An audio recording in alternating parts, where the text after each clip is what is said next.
எப்போதுமே திமுக கூட்டணி கட்சிகள் ஆளுநருடைய விருந்தை புறக்கணித்திருக்காங்க. அதில் பெரிய செய்தி இல்லை அப்படின்னாலும் கூட, ஏன்னா அது தொடர்ச்சியாக பண்ணுறாங்க அப்படின்னு.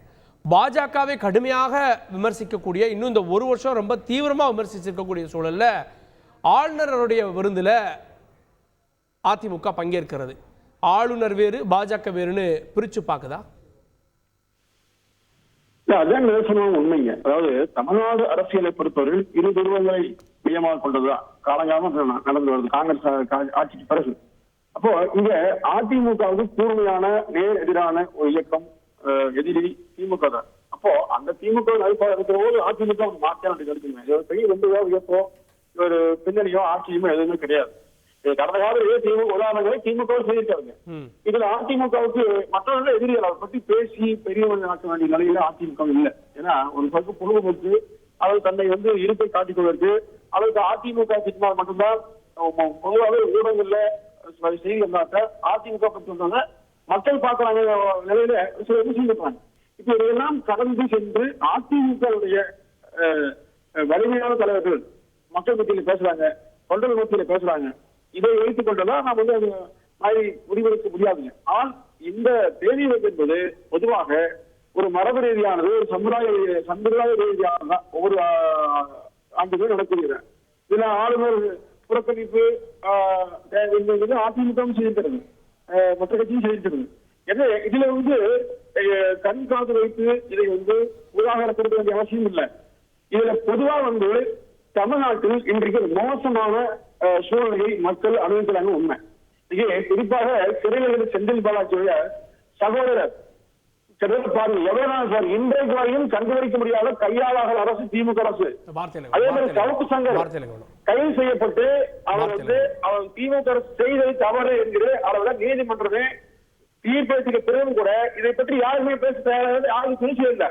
அப்போ திரும்ப திரும்ப அதிமுகவை பற்றியே விமர்சனம் செய்து மக்கள் மத்தியில் அதிமுகவை பலவீனப்படுத்த வேண்டும் என்கிற எண்ணத்தோடு உங்களுக்கே தெரியும் இது அதிமுகவுடைய உட்கட்சி சம்பந்தப்பட்ட விவாதம் இல்லைன்னு உங்களுக்கே தெரியும். திரு புகழூர் மணியன் ஒரு பிரதான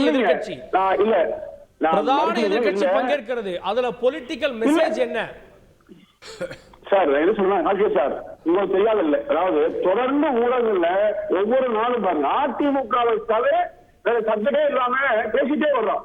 அப்ப என்னன்னா தமிழ்நாட்டு மக்களுக்கு இந்த அரசு செய்ய தவறிய விஷயங்களை மக்கள் படுகிற அவதிகளை நான் குறிப்பா ஏற்கனவே பேசுகிறேன். இப்போ ஒரு 2 நாட்கள் வருகிற 18ஆம் தேதி 9 நாடாளுமன்ற நிலையத்தில் முன்னாள் சட்டமன்ற உறுப்பினர் NS பழனிசாமி அவர்கள் மணிமண்டபம் திறப்பில் எடப்பாடி வர்றாரு. அதே நாள் வாங்க பரமக்குளம் ஆடியாறு பாசன விவசாயிகளுக்கான தண்ணீரை திமுக அரசு திறனடைகிறது. எப்படிங்களா கடந்த 10 நாட்களுக்கு முன்பாக எடப்பாடி அவர்கள் இந்த அரசுக்கு தலையில குத்து வைக்கிற மாதிரி மிக கடுமையான அறிக்கையை கண்டனைக்கு வெளியிட்டார். ஏன்னா தண்ணியே இல்லை, கடுமையான பஞ்சம். அதாவது காண்டூர் வாய்க்காலை சீரமைத்து முன்கூட்டியே திட்டமிட்டு தண்ணீர் வருவதற்கான தருணத்தை மறந்துவிட்டு தவறிவிட்டு கையாளாக விடிய அரசு நித்திரப்பதை எடப்பாடியை கண்டித்து அறிக்கை கொடுத்தார். அதற்கு பிறகுதான் ரோசன் திமுக விவசாயிகளுடைய கொந்தளிப்பதற்கு பயந்து அதே பேரை வைக்கிறாங்க. எடப்பாடியாருக்கு மகிழ்ச்சி செய்யாது. ஏன்னா அவர் NS பழனிசாமியுடைய மணிமண்டலத்தில் திறந்து வருகிறார். அந்த நாளில் எடப்பாடியோட கோரிக்கைக்கு பயந்து கோரிக்கையை ஏற்று திமுக செஞ்சிருக்கோம். ஒவ்வொன்றையும் வெறுக்கி செல்வர் சுட்டி காட்ட மட்டும்தான் உண்மை சொன்னா அரசியல் செய்யாமல் அவையிலா செய்கிற ஸ்டாலின் என்கிற உண்மையான ஆக்கப்பமான அரசியலை எடப்பாடியே சாருங்க. இப்ப அவர் விவசாயிகளுக்கான பாதிப்பு கொஞ்சம் கொடுத்தாரு. வாய் மூடி மௌனியாக ஸ்டாலின் கண்டுதான் வந்தார். இன்னைக்கு அவர் ஒவ்வொரு நாடாளுமன்ற NS பழனிசாமி முன்னாள் விவசாய தலைவர் அவருடைய மணிமண்டலத்தை திறக்க வருகிறார். விவசாயிகளுக்கு வெற்றியை கிடைச்சிருக்கீங்க. அப்ப இது மாதிரி இல்லாம மக்கள் பிரச்சனை பேசாம தேவையை யாரையும் உற்பத்தி பேசுனேன் யாரை பேசுறது பற்றி முன்னாடி சொல்லி இதெல்லாம் பேசி நேரத்தை வீழ்ப்பதை நானும் கூட யாருமே விரும்புறீங்க. தமிழ்நாட்டு மக்கள் பிரச்சனையை ஆக்கப்பூர்வமாக பேசுங்க, திமுக தவறை பேசுங்க. அதே மக்கள் தேவை. அதை விட்டு போட்டு திசை திருப்பி அதிமுக பேச வேண்டிய அவசியம் இல்லை, தேவையும் இல்லை.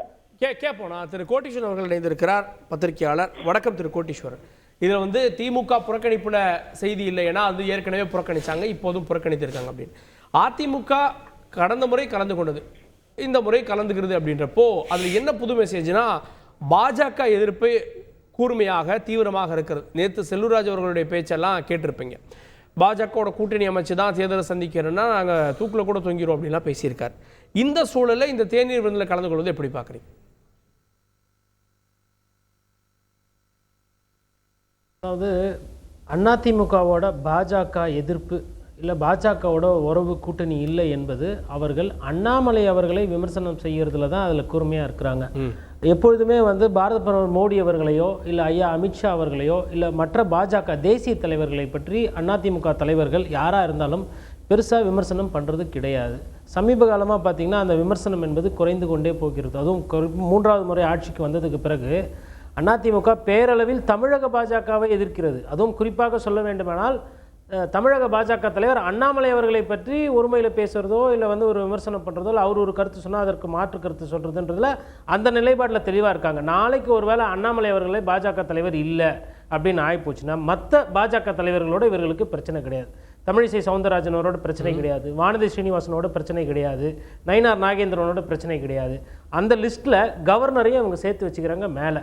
அப்போ கவர்னர் என்பவர் அவங்க என்ன சொல்கிறாங்கன்னா எங்களுக்கு டிப்ளமேட்டிக் பர்சனு, இது வந்து மரியாதை நியமித்தமாக நாங்கள் போகிறோம்.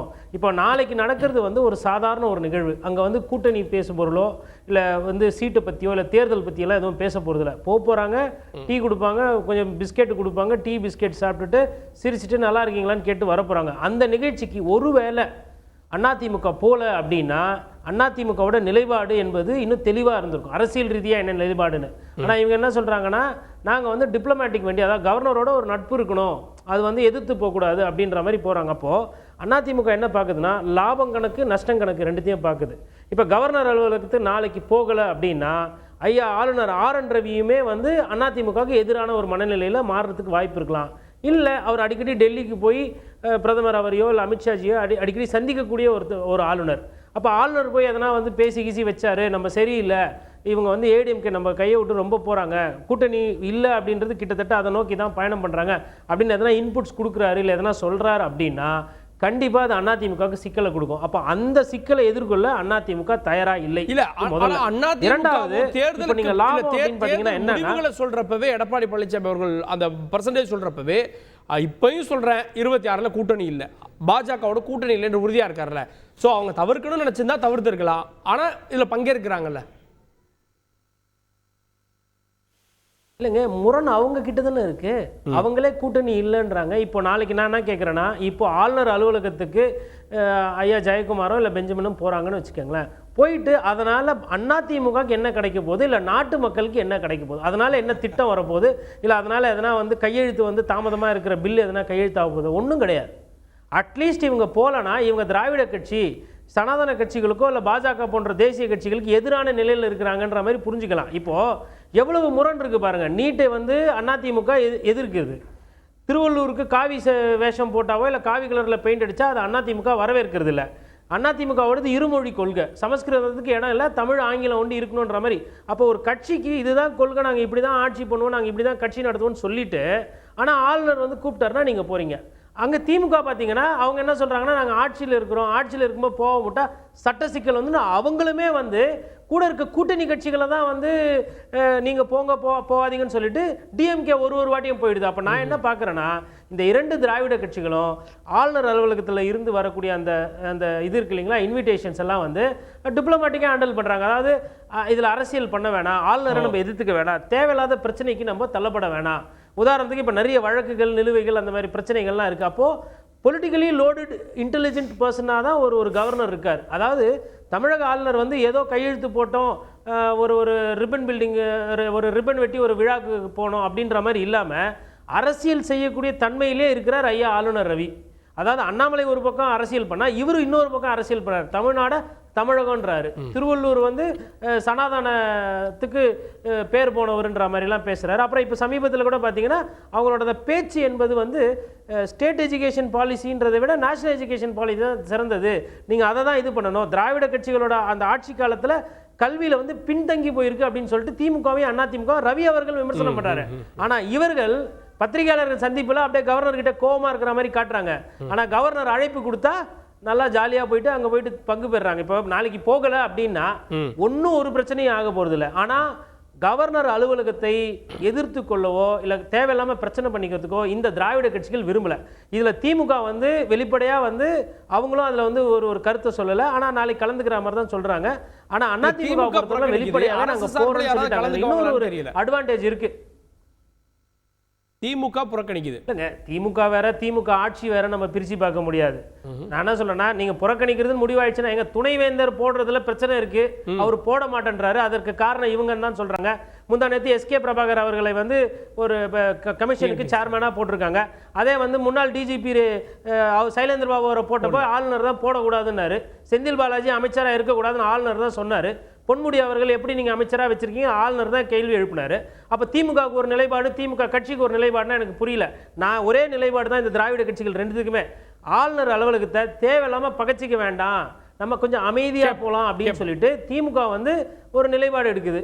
அதிமுக சொல்லிட்டே சரி. இதில் இன்னொரு அட்வான்டேஜ் என்னன்னா, நாளை பின்ன ஒரு பஞ்சாயத்து, ஒரு ஆர்பிட்ரேஷன், ஒரு மீடியேஷன் வேணும், இல்லை கூட்டணி மலர்றதுக்கு வேணும்னா அப்போ ஆளுநர் ரவி அவர்கள் இருக்காரு, அவர்கிட்ட கூட நம்ம பேசலாம் இது விஷயமா அப்படின்னு கூட பாஜக கிட்ட நெருக்கம் காட்டணும்னு சொல்லிட்டு கூட அதிமுக நினைக்குதான்னு எனக்கு தெரியல.